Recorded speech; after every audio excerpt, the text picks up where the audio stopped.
Bonjour et bienvenue dans cette vidéo, ici Serge Jérôme et aujourd'hui on va répondre à une question que beaucoup de freelance se posent. À quel moment peut-on envoyer la facture de solde d'un site internet? C'est un sujet qui crée souvent des malentendus entre clients et prestataires, alors on va clarifier ça ensemble. Beaucoup de créateurs web pensent qu'il faut attendre la fin des corrections du client pour envoyer la facture. Et en réalité non. Pas du tout. Dès que le site est livré conformément au devis, tu peux et tu dois envoyer la facture de solde. Quand un client signe un devis et paie un compte, le contrat est formé. Le prestataire s'engage donc à livrer le site prévu et le client s'engage à payer le solde une fois que la prestation est livrée. Donc, dès que le site est fonctionnel, conforme au devis et en ligne, le solde est dû. Beaucoup confondent livraison et validation client. La livraison, c'est quand tu fournis donc le travail complet, le site est prêt, opérationnel, conforme à ce que tu as promis. Et les retouches, elles viennent après. Changer une couleur, corriger une photo, ajuster un texte, ce sont des ajustements mineurs, pas une condition de paiement. Exemple concret, tu livres un site conforme au devis et le client va ensuite passer le design du vert au bleu, ajouter une page. Ces demandes ne bloquent pas la facture, tu peux les faire après ou proposer un nouveau devis si c'est une refonte. Donc voici une phrase simple à inclure dans ton email de livraison. Le site est livré et fonctionnel conformément au devis. Les ajustements mineurs pourront être effectués après le règlement du solde. Comme ça, c'est clair, professionnel et sans ambiguïté. Alors, pour ce faire, on va revoir un petit peu ce que je t'ai partagé ici. Alors, je vais tâcher... Voilà. Donc, et je vais te dire honnêtement, c'est l'erreur dans laquelle moi j'étais persuadé que le solde devait être commandé, enfin devait être clôturé, soldé, hein, le solde soldé, à la fin, c'est-à-dire une fois que les modifications étaient faites. Et c'est récemment que je me suis posé cette question. Pourquoi? Bon, c'est vrai que moi, mon premier métier, c'était graphiste. Donc, le métier de graphiste, bon, je connais, j'ai vécu, j'ai travaillé, j'ai évolué en milieu dans les imprimeries, dans diverses régions, j'ai évolué en agence de publicité. Donc, bon, le milieu du graphisme, agence de publicité, imprimerie, je connaissais. Mais le web, c'est un métier que j'ai appris sur le tard, donc webmaster. Et donc, en fait, tout le système de livraison, facturation, devis, facture, la succession des événements après livraison, tout ça, je ne l'avais pas vraiment appris. Et je n'avais pas fait de recherche préalable. Je faisais comme bon me semblait être correct. Mais en réalité, vous voyez, la réalité, et puis il faut savoir que c'est juridique. C'est juridique, c'est-à-dire c'est la loi en fait. Donc, beaucoup de créateurs pensent qu'il faut attendre la fin de toutes les corrections du client pour envoyer la facture du solde. Mais en réalité, dès que le site est livré, conformément au devis signé, et donc c'est vrai que c'est au moment lorsque le client signe, au moment du devis, c'est là que c'est bien de lui demander bon, voilà, quelles sont les fonctionnalités qu'il veut, s'il donne une charte graphique ou pas, s'il vous laisse la libre suggestion du chef. C'est ce que je m'amuse à dire moi souvent à mes clients, je vous ferai la suggestion du chef. Sauf si par exemple ils me disent ben non, moi je veux du noir et du rouge. Si dès le départ, le client vous dit ben non, moi je veux du noir et du blanc. Bon, ben à ce moment-là, c'est pas la suggestion du chef, c'est selon la charte graphique du client, et en fait vous lui proposez une charte en fonction de ces deux couleurs, vous lui proposez voilà, des pages web adaptées à ces couleurs. Donc, faut voir, pour éviter des frictions, il faut voir en amont pour éviter, anticiper, voir qu'est-ce qui pourrait créer des conflits plus tard, ou des malentendus, des incompréhensions et tout ça. Et donc voilà, c'est pour ça que il faut autant que possible que le devis soit clair. Donc en fait, ce qui est intéressant, c'est qu'il y a un cadre légal derrière qui protège notre activité. Dès que la signature du client sur le devis est réalisée, le contrat légal est formé entre les deux parties et ce document engage juridiquement le client et le prestataire. Le paiement de l'acompte, en fait, matérialise l'engagement financier du client et confirme l'intention de mener le projet à terme. Ensuite, lorsque le site est fonctionnel, le formulaire de contact fonctionne, les call to action fonctionnent, les liens fonctionnent, le site est responsive design, il s'adapte au mobile, il est super, il manque pas de photos, il manque pas de texte, donc tout est présent. Et aussi en fonction des éléments qui vous ont été donnés. Vous ne pouvez pas faire le magicien si le client ne vous donne pas les éléments. Ce n'est pas votre faute. Vous livrez en fonction des éléments que vous avez. Donc vous avez passé une semaine à faire le site, vous avez eu des éléments dont vous disposiez, donc vous n'êtes pas supposé les inventer, voilà. Donc vous faites avec ce que vous avez, et lorsque le site est fonctionnel, conforme au devis et mis en ligne, la prestation est considérée comme exécutée, et le solde devient donc exigible. Donc, voilà, donc il faut faire la différence entre livraison contre retouche et clarifier la différence. La livraison, c'est la fin du projet prévu au devis.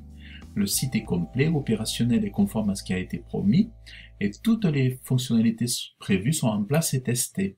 Voilà, donc on fait des tests. Est-ce que l'email, moi quand je fais mes sites pour mes clients, j'optimise la délivrabilité des emails, donc je mets les CPF, les DKIM, les démarques, tous les trucs qu'il faut maintenant aujourd'hui pour éviter de tomber dans les spams et pour faire en sorte que le nom de domaine soit vu, connu par les boîtes email comme Gmail et tout ça comme d'autorité. Donc la livraison, donc, c'est lorsque la fin du projet est prévue au devis, le site est complet, opérationnel et conforme à ce qui a été promis. Toutes les fonctionnalités prévues sont en place et testées. Les retouches, ce sont des ajustements mineurs post-livraison. Changer une couleur, corriger une photo ou deux ou trois, ajouter un texte. Ces modifications ne remettent pas en cause la conformité du site livré. Beaucoup confondent livraison et validation client. Or, la livraison n'est pas conditionnée à la satisfaction émotionnelle du client, mais à la conformité contractuelle. Et moi, si j'en viens à faire ce genre de vidéos, c'est parce qu'il y avait quand même un flou, même dans mon expérience personnelle, et j'attendais le fin de la satisfaction client pour aller demander le solde. Et quand je me suis rendu compte qu'en fait, au niveau juridique, il en était autrement, ça m'a quand même soulagé. Je me suis dit, bon, parce qu'après, il peut y avoir des abus. Vous avez des clients qui peuvent se dire, lui, il est sympa, il est gentil, je vais lui demander une page ou deux de plus, ou 3, me rajouter des articles, et sans frais. Donc en fait, ça peut amener des abus sur notre temps, sur le temps qu'on passe, et finir par passer des heures et des heures sans compter ces heures. Alors, un exemple concret de processus. Donc le devis est signé, le contrat est formé, les conditions sont claires. 2. Le site est livré conforme aux spécifications du devis initial. 3. La facture envoyée, le solde est exigible dès la livraison. Et les retouches mineures, service après livraison. Alors, des fois, les retouches, ça va être majeures. Il va y avoir beaucoup de retouches parce que, en réalité, le client, les textes qu'il aura donnés avant, c'était pas les bons. Il va vous envoyer les bons textes après. Ou alors, il vous aura envoyé un Word avec les textes, mais en fait, les textes étaient incomplets, donc il va vous envoyer une version mise à jour après la livraison. En fait, c'est là où les gens ne se rendent pas compte. C'est assez ingrat. Je sais que le métier de graphiste était très ingrat aussi, parce que les gens pensaient qu'il suffisait de claquer des doigts et puis en 2 secondes on faisait une mise en page et on pouvait la changer comme ça en claquement de doigts. Et avec le métier de webmaster ou d'éditeur de site, comme on dit aujourd'hui, c'est vrai que c'est assez ingrat aussi, les gens ne s'en rendent pas compte. Donc, admettons, donc j'ai mis une alerte. Attention, si le client demande de passer d'un design du vert au bleu ou d'ajouter une page entière, ces demandes ne bloquent pas la facture. Vous pouvez les réaliser après paiement ou même vous proposer un nouveau devis si c'est une refonte importante. Bon, moi, par exemple, je vais en entretien avec une future cliente, elle me signe le devis, mais avant, elle ne m'avait pas parlé de charte couleur, de charte graphique qui lui tenait à cœur. Et comme elle ne m'a rien dit, et moi, voyant qu'elle ne me disait rien, je n'ai pas pensé à lui demander plus que ça. Généralement, je le demande, mais des fois, si j'oublie, si je le dis pas et que le client ne dit rien, bon, ben, je fais la suggestion du chef.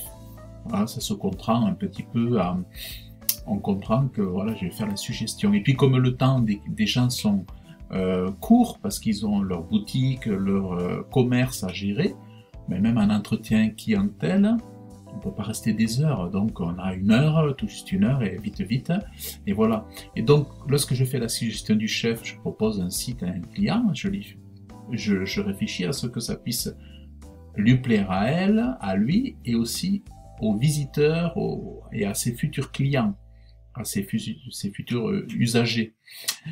Et mais quand on a livré le site, si après la cliente dit « Ah ben non, moi je voulais un site en noir et blanc » et qu'elle ne l'avait pas dit avant, ben là en fait on rentre dans un processus où s'il faut refaire 20 pages, même s'il y a des techniques pour modifier en CSS sur...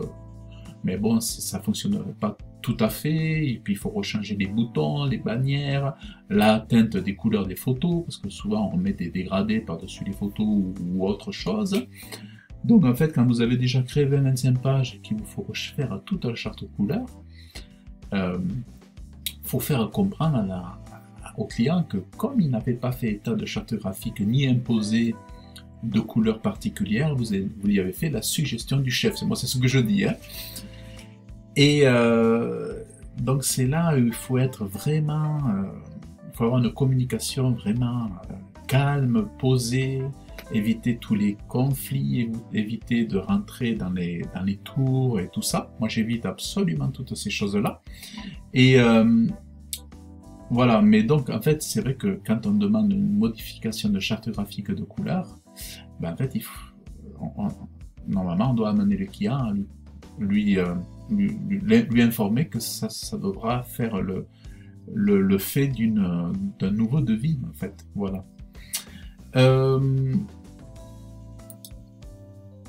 Alors ensuite, donc comment formuler ça professionnellement?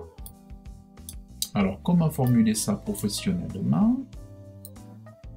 Alors j'ai ma slide qui part, je sais pas pourquoi, hors format.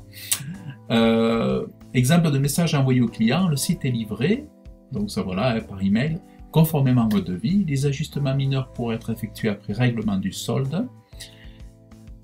Donc ben là le message est clair, hein, parce que vous dites les ajustements mineurs pourraient être effectués après règlement du solde. Le message ne laisse aucune ambiguïté sur les conditions de paiement et le statut du projet.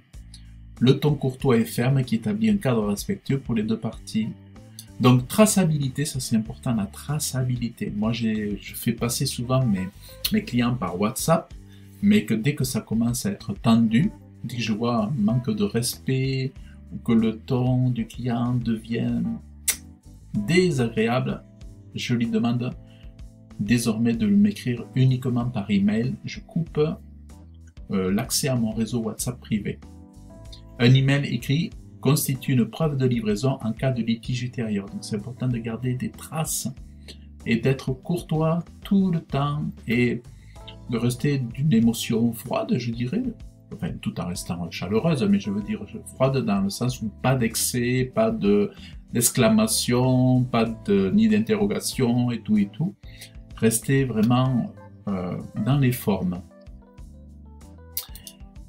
Donc les erreurs à éviter, attendre la validation émotionnelle du client. Certains clients ne seront jamais totalement satisfaits. Vous risquez d'attendre indéfiniment un paiement qui vous est légalement dû. Erreur 2. Livrer sans email de confirmation. Toujours garder une trace écrite de la livraison. Un simple appel ou message oral ne constitue pas une preuve juridique. Erreur numéro 3. Accepter des refontes sans nouveau devis. Une refonte importante égale un nouveau travail égale un nouveau devis. Ne donnez pas votre travail gratuitement par manque de cadre.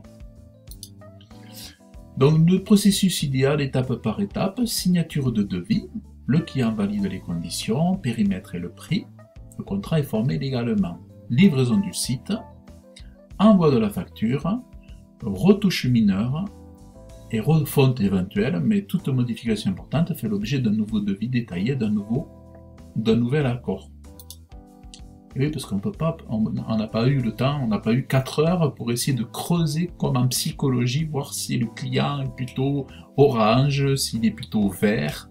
Il faut que lui exprime son désir au départ, s'il a vraiment des exigences, mais s'il ne le fait pas, eh bien, tant pis, vous avez fait la suggestion. Et alors c'est vrai que, du coup, bon, moi je sais que je le demandais tout le temps avant, je vais le redemander parce que il m'est arrivé un cas récemment où je l'avais pas demandé, mais après on m'a demandé du noir et blanc, sauf que moi j'avais déjà livré le site et j'ai dit mais ça vous me l'aviez pas dit. Donc voilà, maintenant c'est vrai que demander vraiment, faire attention aux couleurs et tout ça. Mais bon après c'est pareil, le client peut dire les couleurs noir et blanc, et puis après une fois que vous avez fait noir et blanc, il dit oh non c'est moche, c'est triste, j'aurais préféré finalement de l'orange, du marron. Donc là c'est pareil finalement, voilà. Donc facturez à la livraison et pas après les retouches. Vous facturez à la livraison du site, vous restez ouvert disponible pour les ajustements mineurs, les changements de photos, et vous, en fait, il faut communiquer, instruire aussi le client, hein, puisqu'il ne connaissait pas ça, et lui expliquer, voilà. Donc, en résumé, travailler proprement et rester rentable. Facturation à livraison, flexibilité raisonnable et nouveau devis pour refonte. Voilà. Bon, j'espère que cette vidéo t'a aidé. Abonne-toi à la chaîne et partage ton expérience en commentaire. Donc, je suis Serge Jérôme Alaverny et à très bientôt donc, pour de nouveaux conseils pour freelance, créateur web. Et merci d'avoir suivi cette vidéo. Bye bye.